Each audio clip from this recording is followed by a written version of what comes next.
When pursuing truth feels like falling away, God, I can't tell if I'm being insubordinate in exploring these thoughts, or if I need courage to go farther. I feel that I may be falling away from my faith. But then again, if I hold back from honestly pursuing the truth, wouldn't that be pulling away from you? Even worse? Dan in Brian McLaren's A New Kind of Christian. When you begin to break away from your family or tribe's traditions, it can feel like falling away. When you've been taught that what you believe is the truth and that there is no room for negotiation, it can be difficult to go where you feel you are being led by the Spirit, even if you can put words to where you are going and why. My journey from legalism to freedom has been fraught with guilt and insecurity. This is what legalism and pattern theology does. It's a voice that never goes away totally, even once you learn it is there. At least it hasn't disappeared from me. But these same things have happened to every person who has moved beyond the traditions of their fathers. Remember Jesus and his disciples.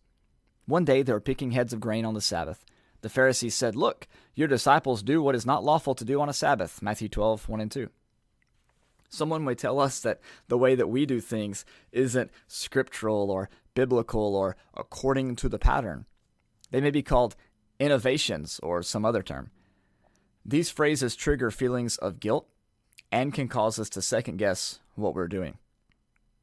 Jesus responded by giving a couple of examples from the Old Testament where someone did something that wasn't scriptural in the strictest sense, but was still accepted by God.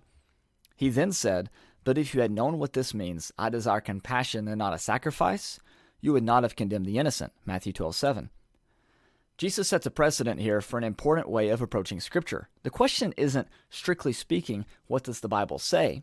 Going off of that, the disciples would have been in trouble. Instead, the question is more along the lines of, what does this passage do?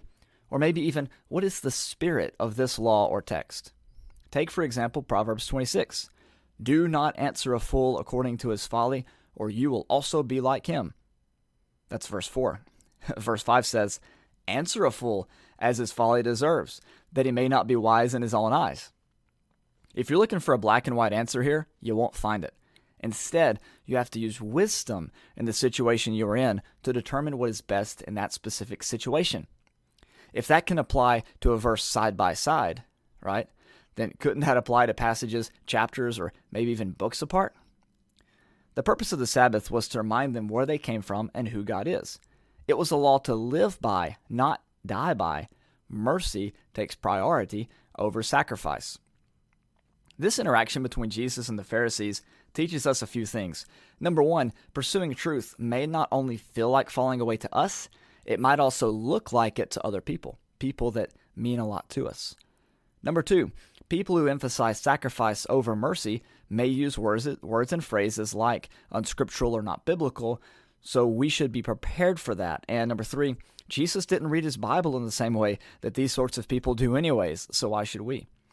Moses was warned to make the tabernacle according to a pattern, Hebrews 8:5. When God gives a command like that, he doesn't leave anything up to human reasoning. He went point by point and spent several books of the Old Testament saying exactly what he wanted down to the smallest detail. The New Testament operates in no such way. The New Testament wasn't delivered all at once on a mountain to establish a pattern. It was revealed piece by piece over several years to people in cities that were hundreds of miles away from each other. Jesus said that his yoke is easy to bear, but apparently less than 2 million people in the whole world are able to find the pattern. Unlike with Moses, God has not given us a step-by-step pattern that we're to follow in the worship assembly. People who propose one take passages that were written years and miles apart, and then they kick out anyone who disagrees with them. But when you know the arguments better than anyone else, can quote all of the relevant texts, and are accustomed to a certain way, leaving that behind can feel like falling away. You will be ridiculed, and you may even ridicule yourself, but keep your head up. The same thing happened to Jesus and his disciples. They were thought of as just a sect, a problem that would eventually go away and die out. But they kept going where Jesus led, and we must continue to follow in his footsteps. This may lead us into the grain fields on a Sabbath. It may cause us to leave our sacrifice at the altar and go to make amends. Jesus may lead us into the houses and tables of the outcasts, and he may just lead us to a cross. But wherever he goes, we should go. Wherever he lodges, we should lodge. Because the least of these, his people, are our people. And his God, the one he reveals, is our God. We may be rejected by our old tribes. We may, quote, fall away from our old, immature faith. But as Dan reasoned in the introductory quote, holding back from pursuing truth would be pulling away from God, which would be even worse. If you're interested in more articles like this, check out danielr.net. Thank you so much. Have a great day.